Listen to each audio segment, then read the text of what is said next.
one thing you did that was real special for me, you sent a card saying we support you in what you're doing.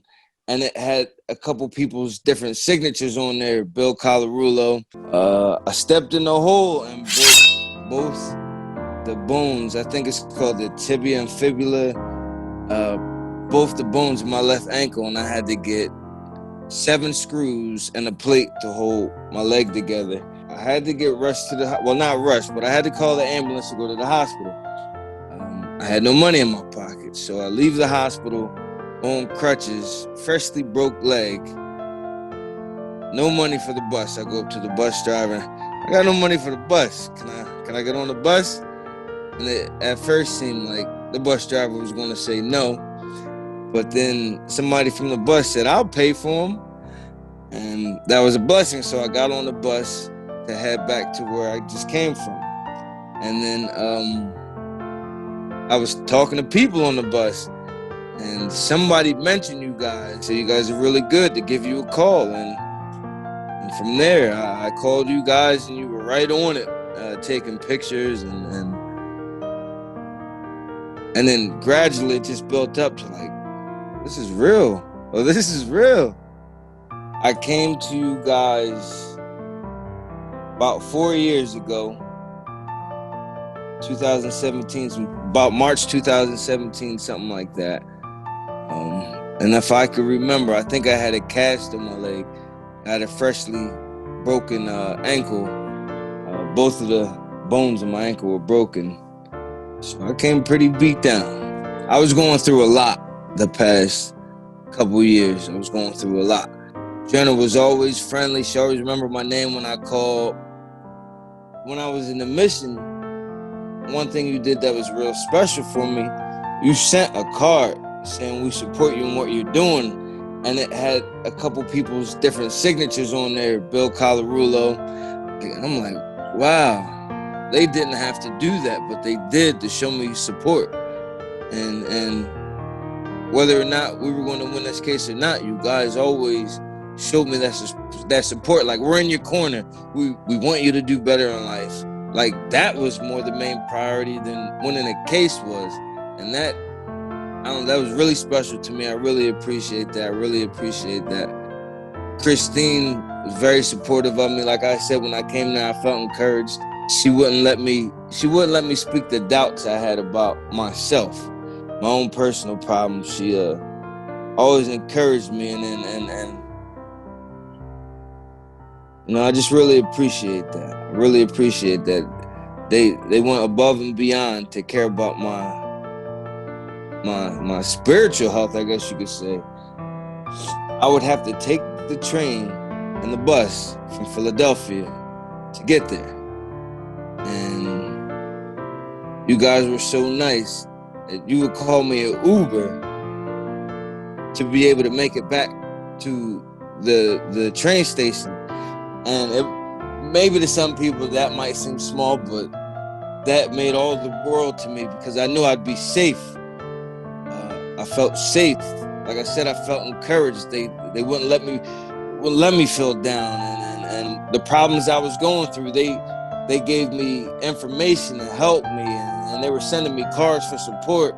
And even if we wouldn't have won, that part still would have been done. And you could tell that was from the heart. And I still have the card that they sent me, maybe like 16, 14 months ago, something like that, where it had everybody's signature on there. And it has been a long up and down journey. But now I'm at this point. So I can't say it enough. I thank Grungo Colarulo for supporting me this whole time. I was an alcoholic. I was a whole alcoholic. Mind you, everywhere I went, I drank. Everybody knew me as a drunk. And that was just my life for multiple years. And you guys tried to get me some help. Go to AA meetings, and I went to a Bible discipleship training program for people with drug and alcohol and or emotional problems. And I've been 18 months sober, which has been 20 years since I've been sober from anything. Even that's how you guys first knew me, as this drunk guy. Mind you, I said I was 215 pounds. I was wearing hand-me-down clothes or clothes with holes in it because, I really just didn't care. I wanted to care, but I didn't at the same time. I went to a mission in the middle of the mountains in Kentucky and started to learn how to love myself and forgive myself, and then eventually it grew into what it is now, where everything I'm wearing is clothes that were bought for me and not hand-me-downs, and was able to go to the eye doctor and get glasses that weren't taped or glued on the side, gain some weight, and been exercising a little bit.